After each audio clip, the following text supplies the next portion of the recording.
بسم الله الرحمن الرحیم. محترم به تیر ویډیو کې موږ دا خبره کړې و چې د دنیا مکمل مدت څومره دی، دا دنیا به تر کوم وخت پورې آبادوي، آیا قیامت به کله راځي او دا امت به تر کوم وخت پورې قائم وي. او هغه موږ د قرآن او حدیث په رڼا کې کړې و. که تاسو دا ویډیو نه وي کتلي نو د دې لینک لاندې ډسکرپشن کې موجود دی، دا ویډیو هم وګورئ چې تاسو په تفصیل باندې پوه شئ.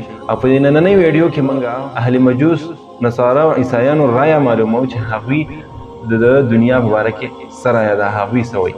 نو د ویډیو شروع کول نه مخکې ستاسو په خدمت کې دا یو عرض کوم که چېرته تاسو زموږ په دې چینل باندې نوي یې، تر اوسه پورې تاسو زموږ د چینل نه وي سبسکرایب کړی، نو زموږ د چینل سبسکرایب کړئ، ویډیو سره لایک کړئ او ورسره د بیل آیکن د بټن هم ووایئ چې زموږ نورې مفید ویډیوګانې تاسو ته بر وخت دررسي او تاسو ته استفاده وچتوئ.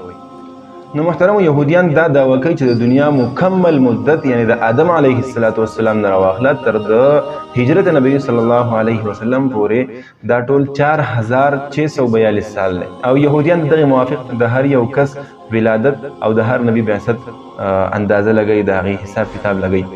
نصرانیان د دې برعکس دا خبره کوي چې یهودیان پر خپله دعوه کې بالکل دروغجن دي او د دنیا مکمل مدت یعنی د تخلیق آدم علیه السلام نه راواخله تر د هجرت نبوي صلی الله علیه وسلم پورې ټول مدت د دنیا چې دی هغه 5992 سال دی.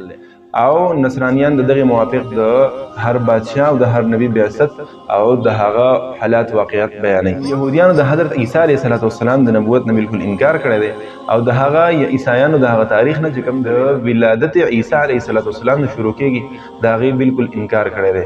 حالانکه د عیسی علیه السلام صفات، حالات، واقعات او د بعثت وخت په تورات کې ښه په تفصیل سره ذکر شوی دی.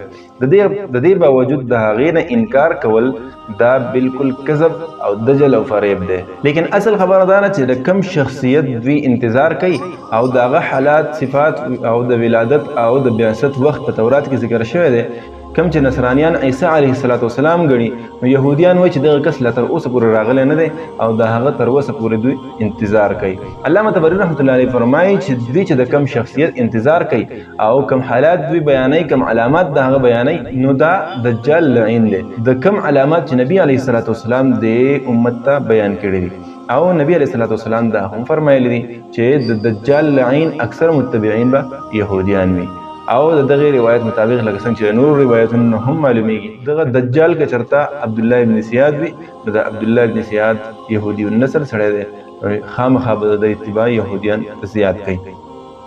مجوسیان دا دعوه کوي چې د دنیا مکمل مدت د جمهوریت بادشاه نه واخله تر د هجرت نبوي صلی الله علیه وسلم پورې 30139 کال دی. او د دې بادشاه دوی څه نسبنامه هم نه بیانوي چې د هغه په ماقبل باندې د هغې نه رڼا وغورځولی شي او د هغه تحقیق وکړی شي. او دوی دا دعوه کوي چې دا هم دغه ابوالبشر یعنی آدم علیه السلام دی. را روان ویډیو کې موږ د دنیا د حدوث یعنی قیامت به راځي، د دنیا به یو ورځ ختمیږي، په دې باندې موږ دلایل بیانو د ساینس ټیکنالوژي، د قرآن و حدیث او د عقل په دایره کې چې کم عقل کم دلایل مني، قرآن و حدیث سوی او ساینس سوی. نو په دغه باندې موږ خبره کوو. روان ویډیو پورې زموږ سره اوسئ. د الله په امان.